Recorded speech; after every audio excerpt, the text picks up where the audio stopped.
Okay, hi everyone. Nice to see you all. My name is Wala and I have Haneen here with me. So in this recording, we'll be discussing some of the ways in which or some of the issues that pertain to queer struggle in the Palestine context of settler colonialism. So Haneen will be bringing out some reflections from her work as Al-Qaus leader, activist and thinker, somebody who has always and continues to inspire me personally and many others in Palestine and around the world. So it's an honor to be with you, Haneen. And I will also share some of the ways in which I engage Al-Qaus's work and the question of sexuality largely in Palestine, foregrounding the value of what I call decolonial queering. I'm going to be a little bit slow and my voice is a little bit jammed as I'm slightly under the weather. So I apologize for that. Okay, Haneen.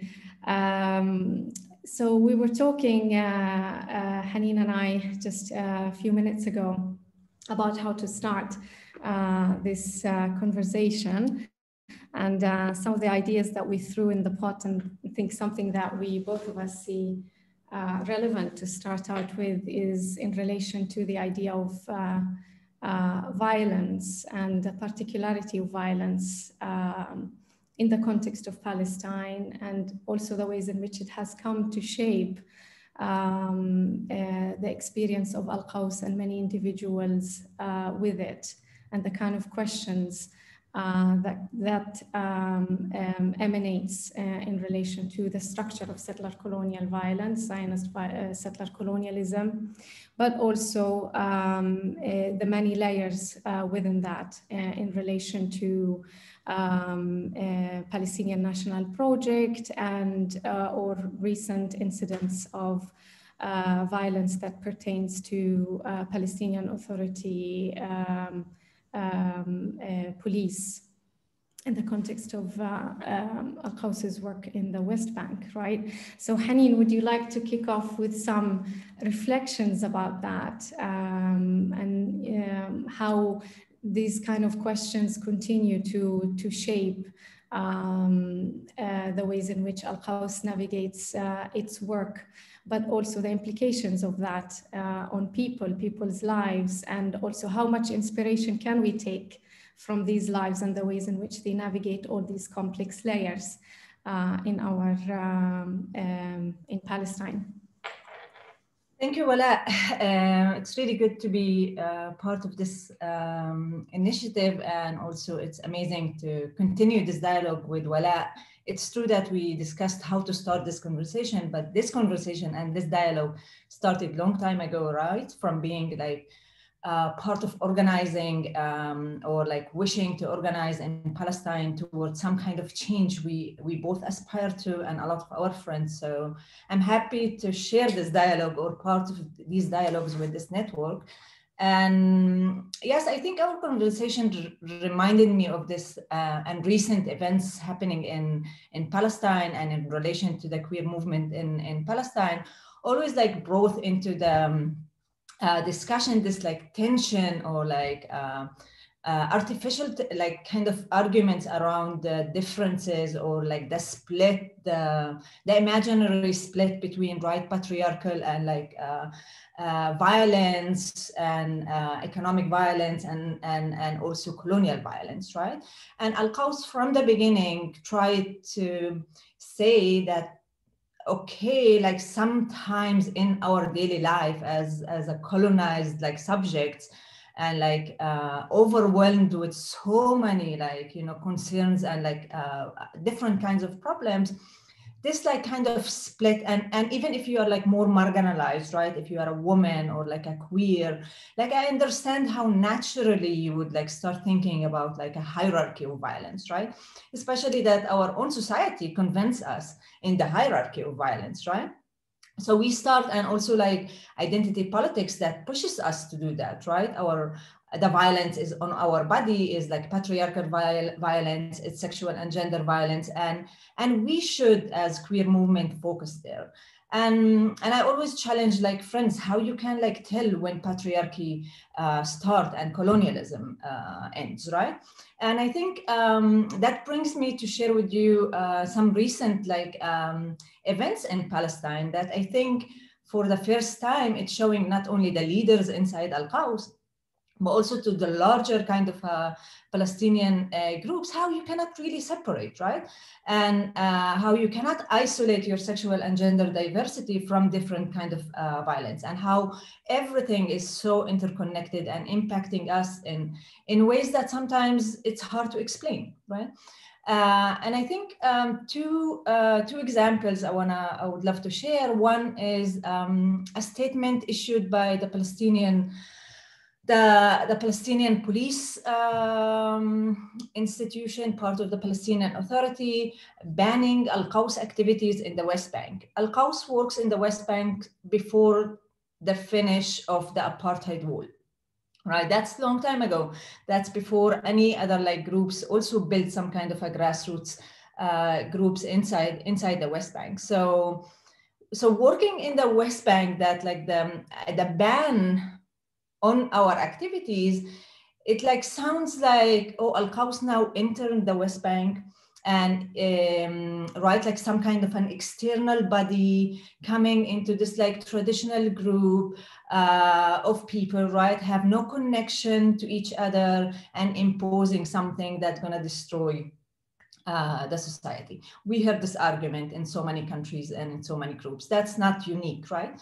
But I think what is unique is the response of Al-Qaus, right? Because we have grassroots groups all over the West Bank. We have alliances with different civil society groups in the West Bank. We have a strong kind of a political capital, and we worked so hard for like 20 years to build it. And I think the Palestinian Authority and the Palestinian police were really shocked from the response, right? And that was like really surprising to see how they though they refused to publicly announce on the cancellation of that like questionable kind of new demand, but they issued letters, at least to us, that saying that Al-Qaus activities is not illegal. That brings us to a lot of like really questions about like the relationship of Al-Qaus to the PA, right? Is Al-Qaus as an anti-colonial queer feminist group, how we work now with this, as we think, a colonial body, right? Controlling its own people, right? How we are gonna now, are we gonna distinguish between them and the Israeli Zionist state? Are we gonna, are there any like new question related to the safety of queer Palestinians in the West Bank? And of course, all of these are like relevant questions, and they will stay relevant for so long, right? And negotiation of these questions, I think, is the heart of Al-Qaus. Al-Qaus is like really working inside these contradictions. Living in this place is living inside these contradictions and really seeing the political opportunities and the ways that you can also face this violence, and on one hand, and on the second hand, not compromise on your politics, right? We are not gonna issue a thank you for the Palestinian Authority. We still hold them accountable on like the violence against queer people in like the West Bank. We still hold them accountable on being complicit with colonialism, and all of these things combine Al-Qaus analysis around these issues, right? And this is one thing. And tactically, we should also we are committed to the safety of individuals. So we should work with human rights organizations, with allies that really, in a way, take responsibility collectively, right, on the protection of queer individuals in the West Bank, right, without really falling into the trap of liberal protection, right? It's like really forcing you to invent new ways of how you think about safety in the most unsafe place, right? That we live under consistent threats, that there are multiple threats. And despite all of this, you could find like ways to protect each other, right?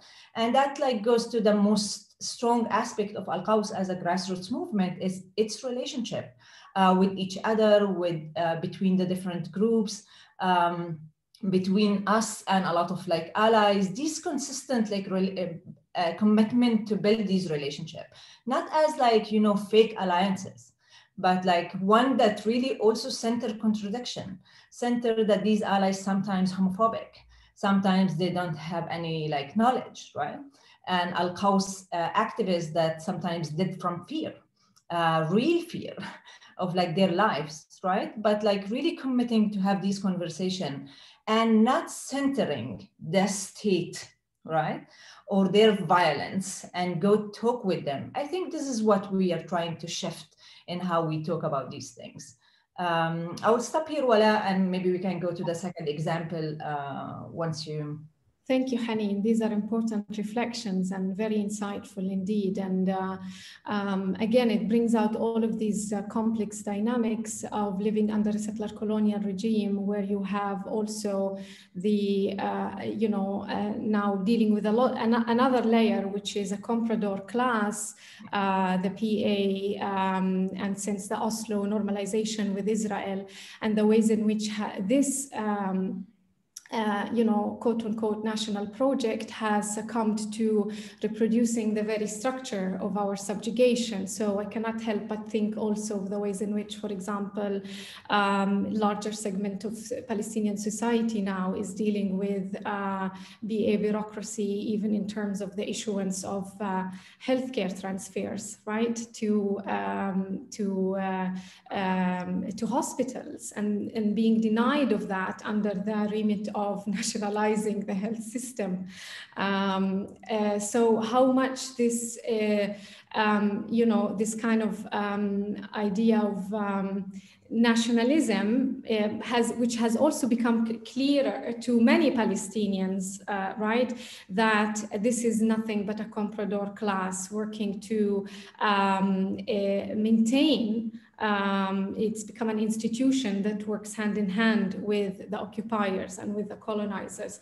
And so maybe we can reflect here as well in relation to the work that Al-Qaws has been doing systematically and continues to do, again, in relation to individuals' lives, and also have, creating safety, trying to do that in the most unsafe place, as you were saying, Haneen, which links to this, to pinkwashing, right? Because a lot of solidarity activists outside of Palestine think and engage pinkwashing from a particular lens that obviously relates to their positionality as well. But there are also,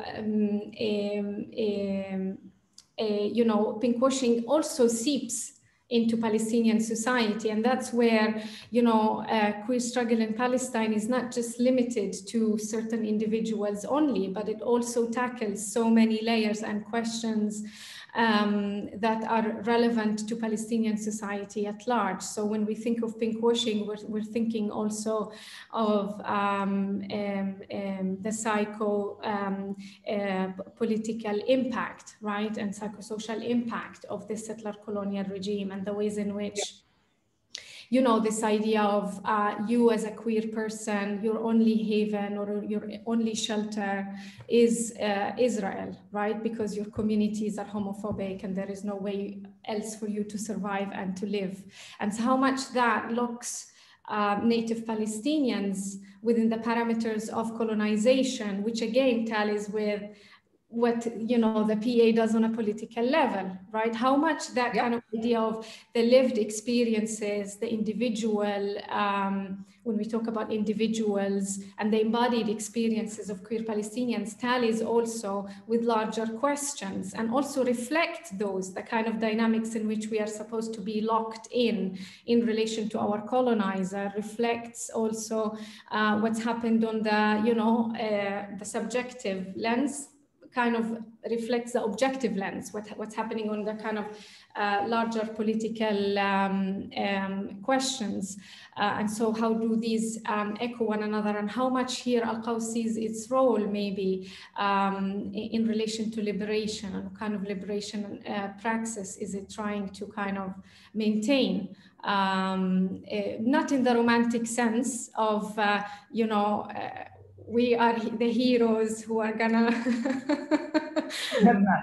yeah, but also in relation to the ways in which people are also navigating their lives and trying hard to live and survive, and maybe also imagine otherwise to all of these to this kind of structure, oppressive structure. Yeah. Yeah, I think like pinkwashing is really a good example as an issue we have been dealing with, not only as Palestinian queer groups, but also like on an international level.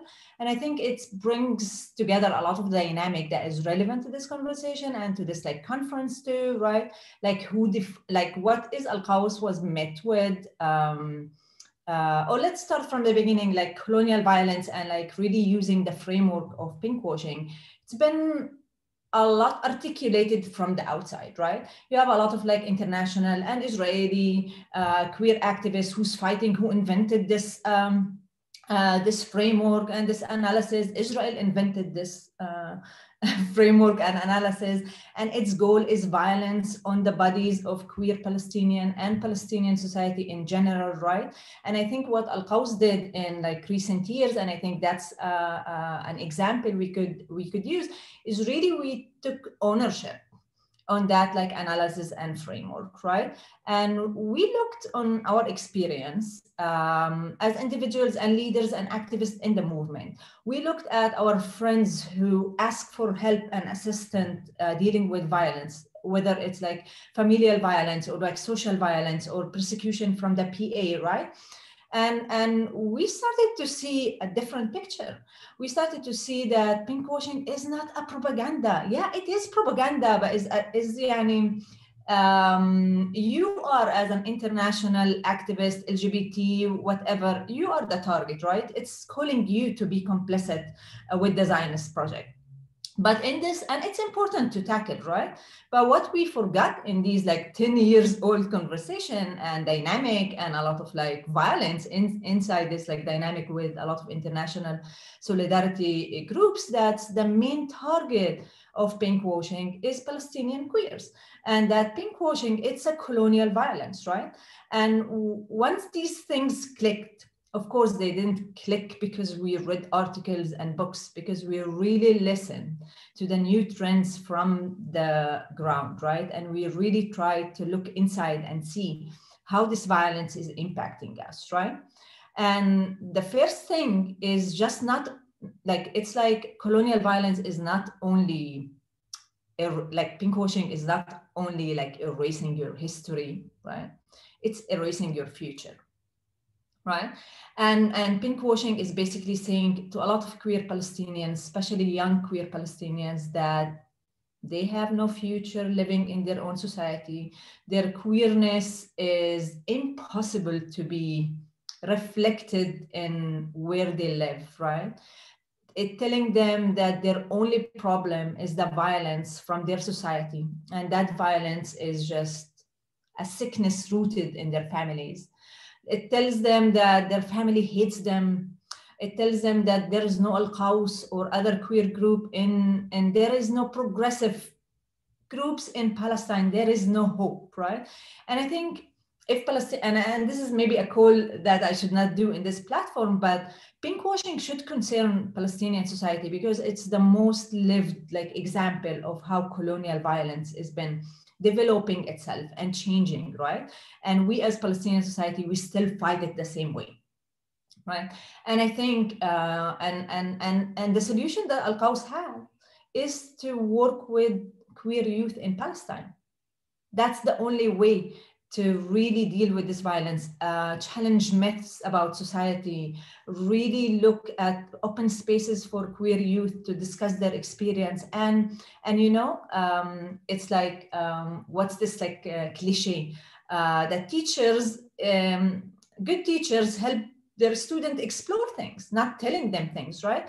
And this is what Alqaisiya do, open these spaces for Palestinian queers to retell their stories and really explore what they feel, right? And then get these insights from other people who engage with them, right? And that's where Alqaisiya's political capital, this collective kind of spaces that we could reflect on how this violence, why, you know, the really hard question, why my brother is gonna kill me because I'm queer, how this happened in our society. And not just saying that my brother is just like an asshole, violent, right? And just really explore how this violence became so legitimized in our society, who's like, who's more on risk, how patriarchy plays into it, how colonialism uses patriarchy, right? How class plays into it, right? And this is where Alqaisiya is struggling. And the second point, and I will stop here, Wala, is the risk on Palestinian society, right? Pinkwashing is telling Palestinian society that, yes, everything you thought about queer people, that they are like outsider, risk to society, it's true. And the proof that we love them and we hug them once they cross the borders, right? And that link, that pinkwashing all the time, forced, like, queer Palestinian movement always believe that their journey is separate from their colonizers, right? And pinkwashing is always against this thing, right? And seeing this as the main task of the queer Palestinian movement, I think there is a lot of political meaning that we could all explore together, and like also for Palestine, for the queer movement, and for this conversation too. Yeah, absolutely. And we cannot forget also what happened with the Tahint al-Ariz. Maybe that's something you would want to talk about with the panel. Another way of kind of demonstrating how pinkwashing really interacts also with class dynamics. But just to stay on the positive note of imagining otherwise and creating hope, one of the things that I really love about Alqaisiya is not just the ways in which its spaces are ones of creating politics and agency and you know, ways of combating all of these structures, but also the creative energy that this space has in terms of the artistic productions. And Ghani An Al-Ta'rif, or Singing Sexuality, is one of my favorite projects. And I remember first time we listened to it, it was in your car at night in Ramallah, Haneen. 2015 it was the first time. Young. The album, it was lovely. And there was the most recent production of Ghani An Al-Ta'rif, and maybe our friends, if you're curious, you can go on Alqaisiya's website and give it a listen or read more about this project, is the Minkum Fikum, which for me literally translates into we are from you and continue to live amongst you. And this really echoes and resonates with some of the ideas you shared, Haneen, in relation to where Alqaisiya sees its work vis-a-vis the society that we come from and we continue to live in, and we continue to try and find ways to survive and navigate and also create dialogue. And this is such a creative way also to kind of relay certain messages about these stories, silenced stories, or the hikaya, as Al-Ghani terms it, about queerness in Palestine, which is, as you said, not something new, something always that has been there. And it's so beautiful that it has been encapsulated with this Shami or Turath music, Palestinian folkloric dance and music, which again, you go even within that very kind of micro cosmic example or very little example. You see all the layers, because Zionist settler colonialism meant appropriating Palestinian heritage and stealing that as part of their indigenous, for example, dabke. And then how much it has become relevant and significant for Palestinians to reclaim that as part of their resistance. But then again, what does, nationalism and nationalist resistance collapse to? And that's where Al-Qaws sees its role and relevance in echoing how we, all the various experiences that people have in living and being as Palestinian. And so, the relevance of kind of reinvigorating these queer stories and how much our own folkloric tradition, our own native and indigenous tradition has to do with this idea of zajal, which is always rewriting, always recontextualizing and coming up with new ideas. So diversity has always been at the heart of what Palestine is. And yeah, that's just, I love the singing and the songs, and they are lovely. Any final thoughts, Haneen, on this?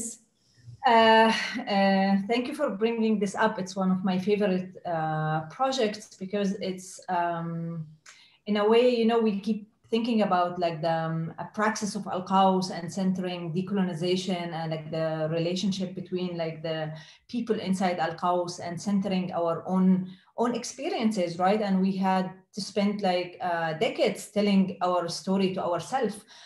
So we can understand it in a safe space, right? In a place that we could, in a way, rely on some kind of sameness that like we could use in that period to really understand something that every oppression around us, like forcing us to not deal with, right? And I think what you saw in Ghani An Tarif, singing sexuality, the latest one, is just also start identifying a lot of different spaces that we as queer people are in, and reclaiming it, right? And like in a way, rewrite our stories into it, right? Like folk songs in Palestine, that's something that changed from village to village, right? That's its beauty. And we didn't change something that is not unchangeable, right? The core of folk music in Palestine is that each one could take it and do something. So we took something, some praxis, and we applied it to our stories. And these young poets and writers, they were like just stunning in how they really capture all of this complexity of what the violence we live under. If it's like colonial violence, familial violence, and really bring it together to show also the beauty, the power, the agency, and also some kind of hope, right? Because we bring trans stories in these, like we bring parents' stories into this like project. We bring exile stories into this like project. We bring love between women into these stories, right? It's in one like really beautiful kind of a medley that we try to drop discourse, drop strategy. And I think that was a big struggle for Al-Qaws to really go into these kind of real places, right? And stay there with all of the contradiction, the uncomfortable feelings, and really find this pure, beautiful kind of a thing and give it a space. And I think that's the real kind of, that's what's the beauty of singing sexuality. It's not trying to do discourse, right? It's trying to talk with you and talk with each other from things we all grow up on. That me and my mom and my friend and my auntie and I don't know, our friends could all have something we all know. Yeah. To engage with. Yeah, reclaiming the very queer, tradition of Palestine in a way. Yeah. I know about, like, I hate the word reclaiming. I don't know. I never felt it was taken from me. It just like this also all the time, this, when violence, we have a lot of ideas about I will give you another examples. Like the last experience of the last five years is every time we approach someone or for a collaboration, for a request, right? We still have in the movement this surprise of, oh wow, they like to work with us, right? And that's, you know, you all the time you need to decolonization speaking, that's where you all the time need to check yourself, right? Why we think like this, right? Where's our power? When we will have our power as the center of our, like, right, not only our, like, the violence and the lack of agency and like stealing our like voices. No, like how the queer movement could flip this, right? As we said in the last like 2 years, we ended social denial in Palestine. We don't like agree anymore to say that Palestinians in denial about queer people. We proved it's not true. We proved that queer people could be in the streets screaming and demanding and have like strong messages, right? When this will sink as a collective and really connect to our power, right? That is not about numbers and money or anything, but it's political power. It's being an anti-colonial movement inside the most violent place, at least I know, right? And really commit to that with all of its like tough questions and endless questions. Yeah, and the Sarha Queeriye protest was just amazing. The power and the energy in that was amazing. Haneen and I can keep talking and talking, I'm afraid, but we have to just, in terms of respecting the time allocated to us, and I think by now we've run out of time, so we will stop here, and hopefully we will manage to continue the discussion with everybody else on the panel and also hearing other people's questions and reflections. Thank you for giving us this opportunity. Haneen, would you like to say any final thoughts? Oh, thank you, Wala, and thank you everyone for this opportunity. Thank you. Thanks, Haneen. Okay, we'll stop here.